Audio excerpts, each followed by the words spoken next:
Happy Dashera to all my fellow Indians. Today I'm going to share my thoughts about a very underrated comic book series. I purchased this from Amazon.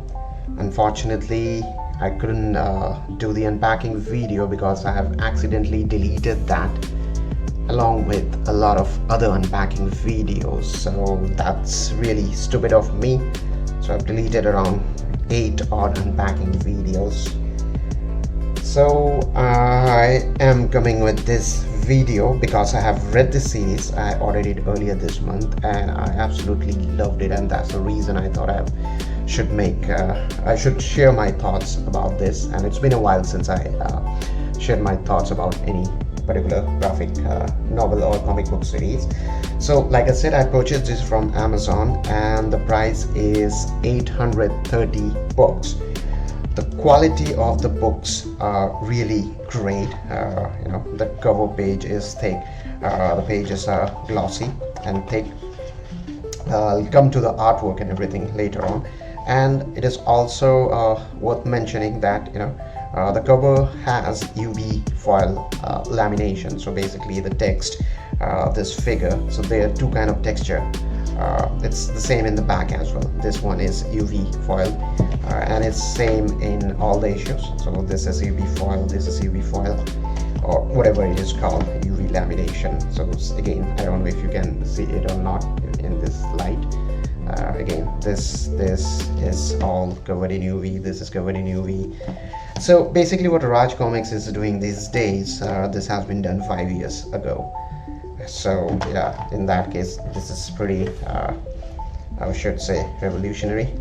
And it consists of 4 issues and 5 episodes. So this is episode 1, this is episode 3. So episode 1, or in fact the first issue contains episode 1 and episode 2. So this is episode 2, this is episode 3, this is episode 4, and this is episode 5. I'll do a quick comparison of the size. So this is pretty much the size of a standard international. In fact, it's a bit bigger than the international standard, as you can see. I don't know if you can or not in the camera. So this is, as you can clearly see, it's not that big, but it's bigger than other international issues. Now, the reason I decided to make this video is because I see a lot of people.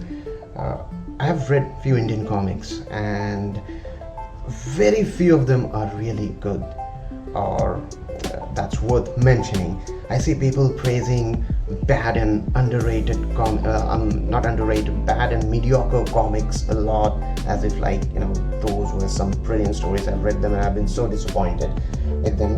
This is where it stands out. No one is talking about this series, and it kind of stands out from the rest of the Indian comics that I've read. So that's the reason. It's a nice mix of fact, fiction, and history. It's a fusion of Indo-Japanese culture. So without wasting time, I'll just give you a brief idea about what it is. So first, the creators. It's Saurav Goel is the writer and creator of the series, and the artist is Jorge de Torres. I think it's Spanish or Mexican maybe. So those are the 2 creators, and they are the same all throughout the series. The artwork, I loved it. It's kind of dark, but that's the entire series. It has a dark vibe all throughout, and so the story is basically a fictional retelling of one of my beloved freedom fighters, Indian freedom fighters. So as you all know that Netaji Subhash Chandra Bose died in a plane crash, but there are a lot of other theories surrounding his death. And one of the theories is that he survived the crash and then he came back to India, and then he lived a life under the radar and died sometime in the 80s, I think. And this is where this story picks up. So this shows he survives the crash and somehow ends up on the shores of Japan, somewhere in between. I think it was some border or something. It's mentioned somewhere over there. And Yeah, it's he left from Taiwan under Japanese occupation. That's where the flight, and then he ends up after the crash.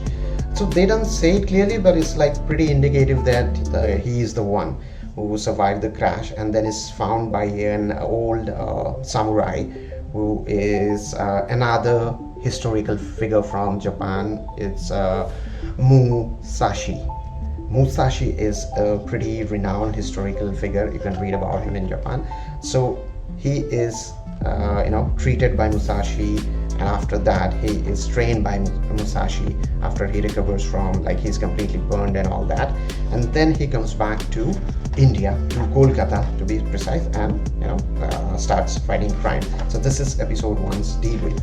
Episode 2 is like when it goes further, and this is where our hero Azad tries to go behind one of the biggest financial scam in India, the LIC scam that happened in 1957. So it's a fictional retelling of how Azad finds the culprits and brings them to justice.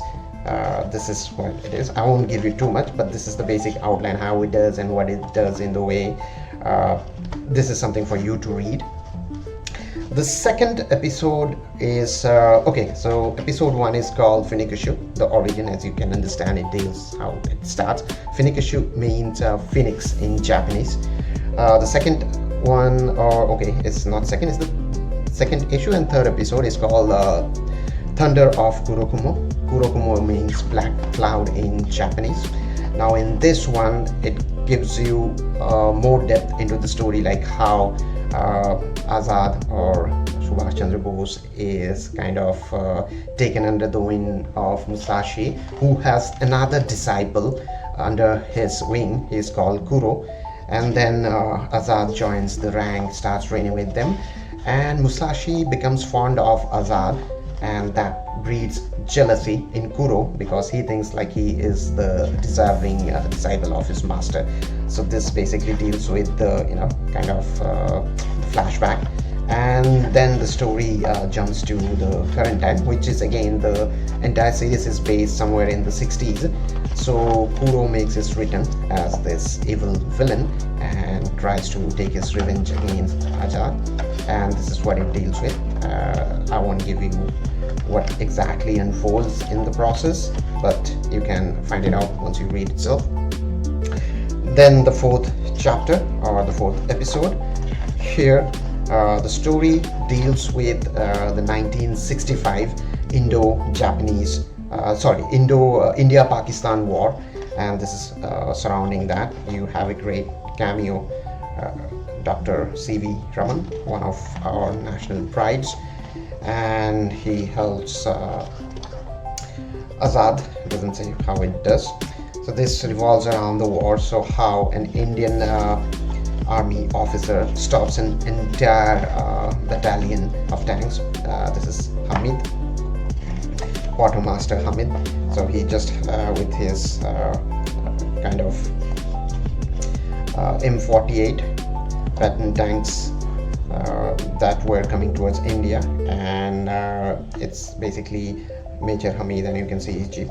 So he destroys some of them, but the rest of the tanks are still there, and then Azad jumps into the picture, and then he stops the other tanks. So Major Hamid is killed during the battle, and is has been awarded Paramveer Chakra. In reality, he has been awarded Paramveer Chakra for his bravery, and this is you see how Azad is stopping behind this entire platoon of tanks, and he tries to stop it.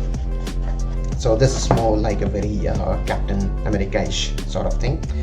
The fourth one, it's in fact the fifth episode and the fourth issue. This one goes a bit mythological.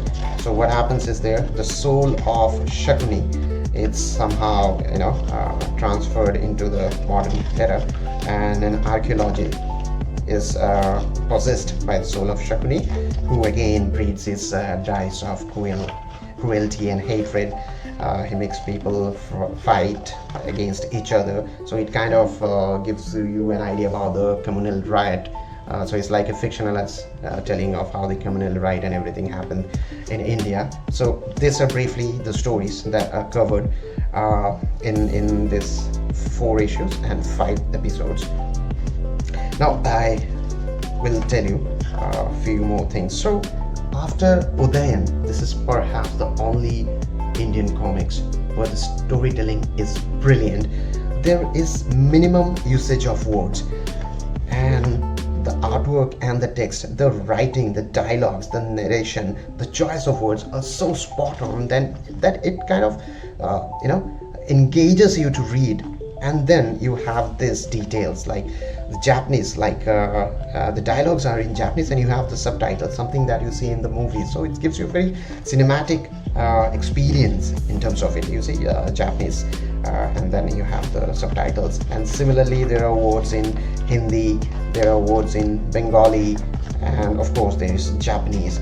And then you will see poetry from Tagore, you will see quotes from Mark Twain, Friedrich Nietzsche, then and other notable people. Of course, Bose is there, and his famous quotes are there in this book. So these are a few things that are worth reading, I should say. I'll show you a few more examples. See, this is Kozan Ichikyo. I think he's the writer of a Japanese death poem or something. So yeah, you see again, you have the Japanese dialogues and the English subtitles. So it's throughout the same, which is pretty logical because the story takes place in Japan, so you don't expect them to speak in Hindi or English. And similarly over here you can see Urdu, and you see Bengali, you see Hindi. So it mixes language in a very nice way. I think this is the only one which is purely in English. So in the initial issues, the use of text is very minimum.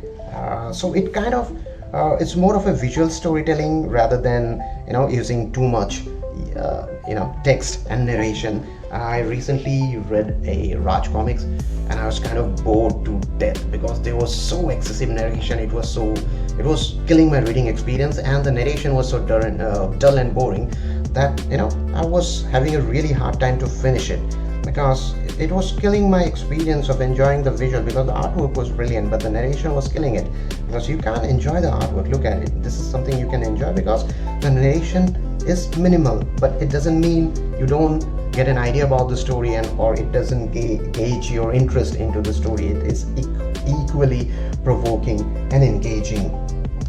So that's another great thing. Now the next thing is artwork. I love the artwork. I don't know, it could be subjective, but I love the artwork. It's different from what you usually see, but I kind of like it. It kind of goes with the story. At times there are a few things like where the body anatomy and something doesn't look good. It looks a bit weird, but somehow I loved it.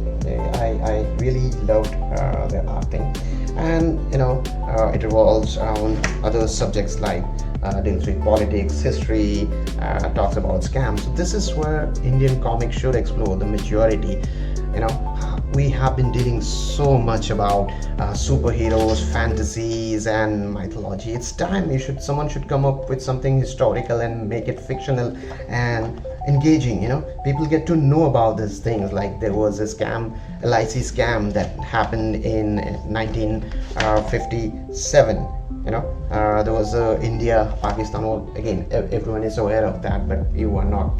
Maybe not everyone is aware of the bravery of the soldiers and stuff. So this is where this comic book really shines, and I think more and more people should read it. Now, it could be subjective to one's choice whether you like it or not, because everyone has a different taste in terms of reading and the kind of artwork that they expect.